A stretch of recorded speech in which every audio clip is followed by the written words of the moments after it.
Magandang hapon po sa ating lahat and welcome to The Word is Not Bound, a ministry of Lead Someone to the Savior dedicated to share the Word of God with the goal of knowing Jesus Christ more. Our main text for today's devotion is found in the book of Psalms, chapter 34, verse 17 to 19. The righteous cry, and the Lord heareth, and delivereth them out of all their troubles. The Lord is nigh unto them that are of a broken heart, and saveth such as be of a contrite spirit. Many are the afflictions of the righteous, but the Lord delivereth him out of them all. The title of our devotion is The Afflictions of the Righteous. Alam naman po natin na life is not fair. Nung tayo bata pa, meron tayong parang paniniwala na laging magtatagumpay ang kabutihan mula sa kasamaan, that the good will always prevail, na kapag ka merong gumawa ng hindi mabuti sa atin, ay eventually sila ay mapaparusahan at mas maraming mabubuting bagay pa ang mangyayari sa atin dahil ginawan tayo ng masama. Pero habang tayo tumatanda, as we grow up, as we watch the news, as we hear of things na kung saan ang mga tao minsan ay ginagawa ng masama, sila ay nagkakaroon ng pagdurusa, may mga tao na gumagawa ng masama na hindi napaparusahan and some of the evil people get away with it. Merong mga inosenteng pagpatay na nangyayari kung saan ang mga pumatay hindi naman nahuhuli at hindi napaparusahan. Merong mga panlolokong nangyayari na sumisira ng buhay ng mga tao, pero yung mga taong yon na siniraan hindi na nakaka-recover, hindi na nakakabalik sa kanilang status.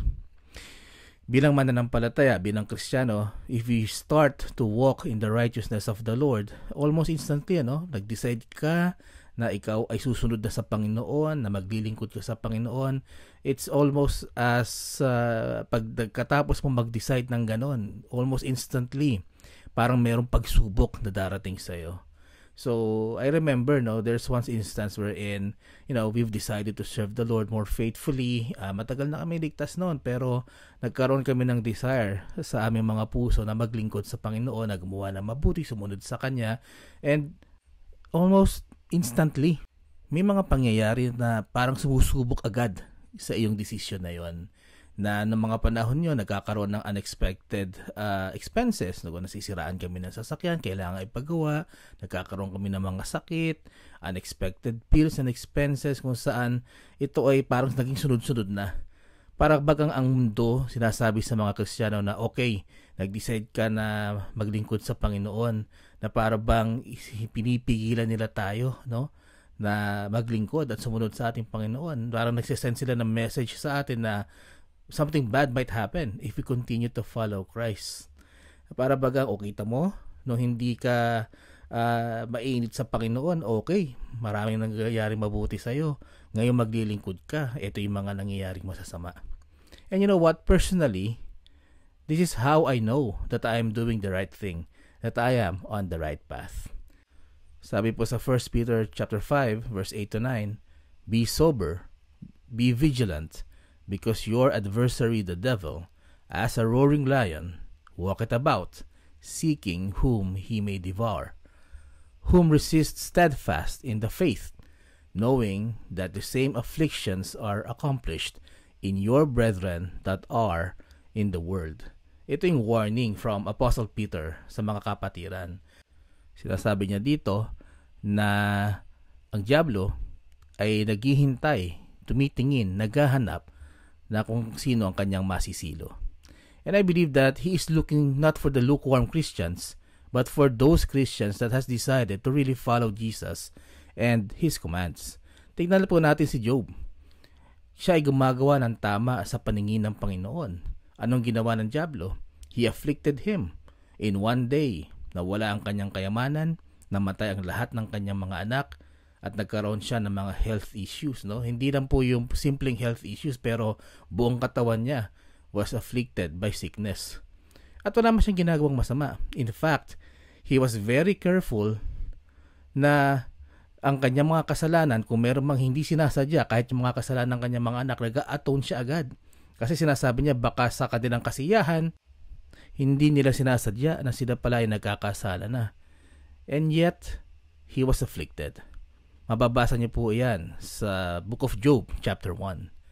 But looking back at the verse that we read, sa verse 9, sinasabi po dito kung paano tayo dapat mag-react kung tayo po ay merong affliction dahil sa ating pananampalataya. That we should resist steadfast in faith. Na kung ano man ang mangyari sa atin, we are not alone, diba? We should be strong in our faith in the Lord. So anong dapat natin gawin sa mga panahon na ganito? Sabi po sa Psalm 56:3, "What time I am afraid, I will trust in Thee." Alam ko, easier said than done. Ang daling sabihin, mahirap gawin. Pero habang tayo ay lumalago sa ating pananampalataya, we naturally should trust the Lord more. Habang nasusubukan natin diba? With our experiences, alam natin hindi tayo pinababayaan, then dapat nag-grow din yung tiwala natin sa Panginoon. Especially in times when it appears that God has forsaken us. Ano na ngayon ang dapat nating panampalatayanan at paniwalaan sa ganitong mga pagkakataon? Sabi po sa Psalm 119:49-50, "Remember the word unto thy servant, upon which thou hast caused me to hope. This is my comfort in my affliction, for thy word hath quickened me." In hard times, a Christian's weapon is his trust in the word of the Lord. Kaya nga we are encouraged to know what God says to us, know the examples of the believers before us, and trust that God will deliver us from these.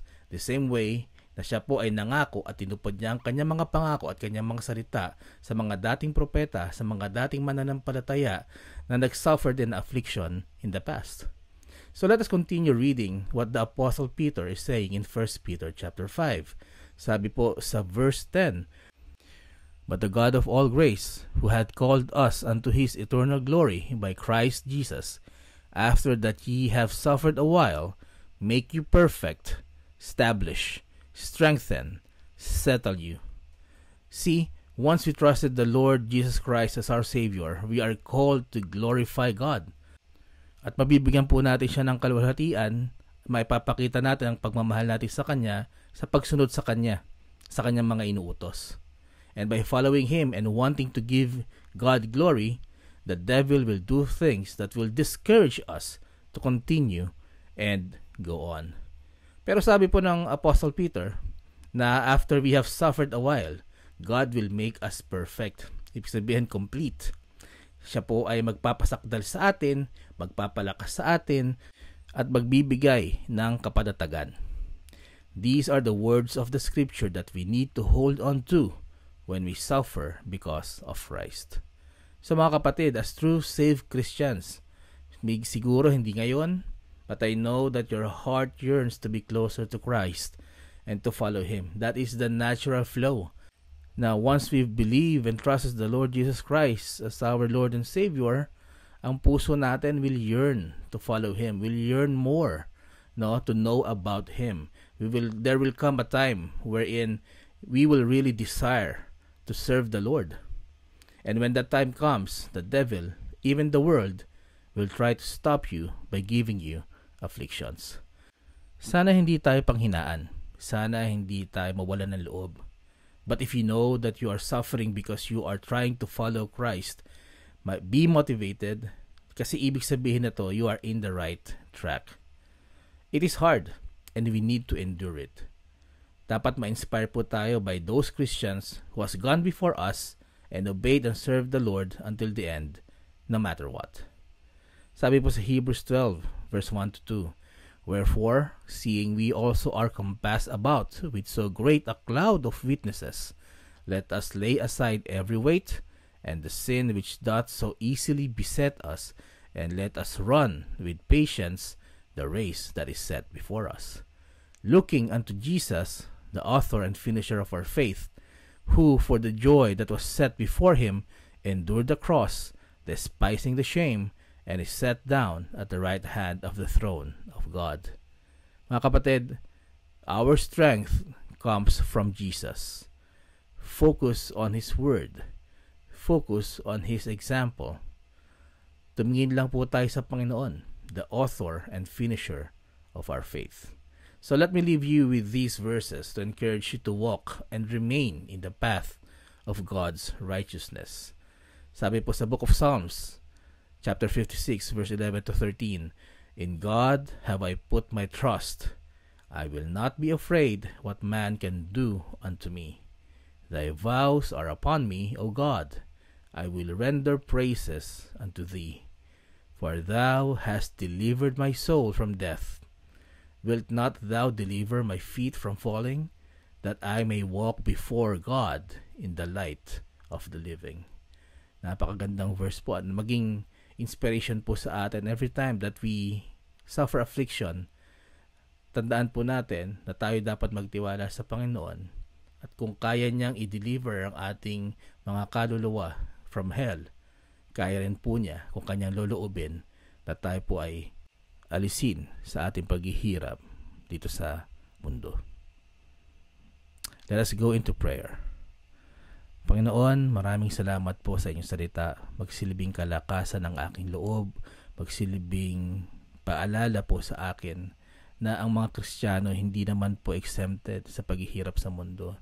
Pero ang kaibahan po ng mga mananampalataya, meron kaming Diyos, Panginoon, that we can call unto you, that we can cry our heart's desire, that we can go into you and pray, O Lord, para kami po ay inyong tulungan at magkaroon ng pag-asa na this will come to pass, na sa huli bilang mananampalataya na nagtiwala sa dugo ng inyong buktong na anak, na kami po ay mayroong kaligtasan. Salamat, Panginoon, at nawa po ang lahat po na nakapakinig ay buksan po ninyo ang kanilang mga puso at maunawaan at maisabuhay po namin ang mga salitang ito. Salamat po, Panginoon. Dalangin ko ang mga may sakit, inyo pong ubutin, hawakan ng inyong mga kamay at pagalingin, Panginoon.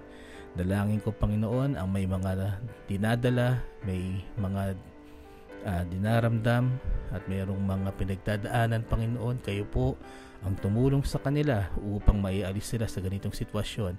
Makita rin po nila ang inyong kapangyarihan. Matuto po sila sa kanilang mga pinagdadaanan upang mas tumatag pa ang aming pananampalataya at pagtitiwala sa iyo, Panginoon.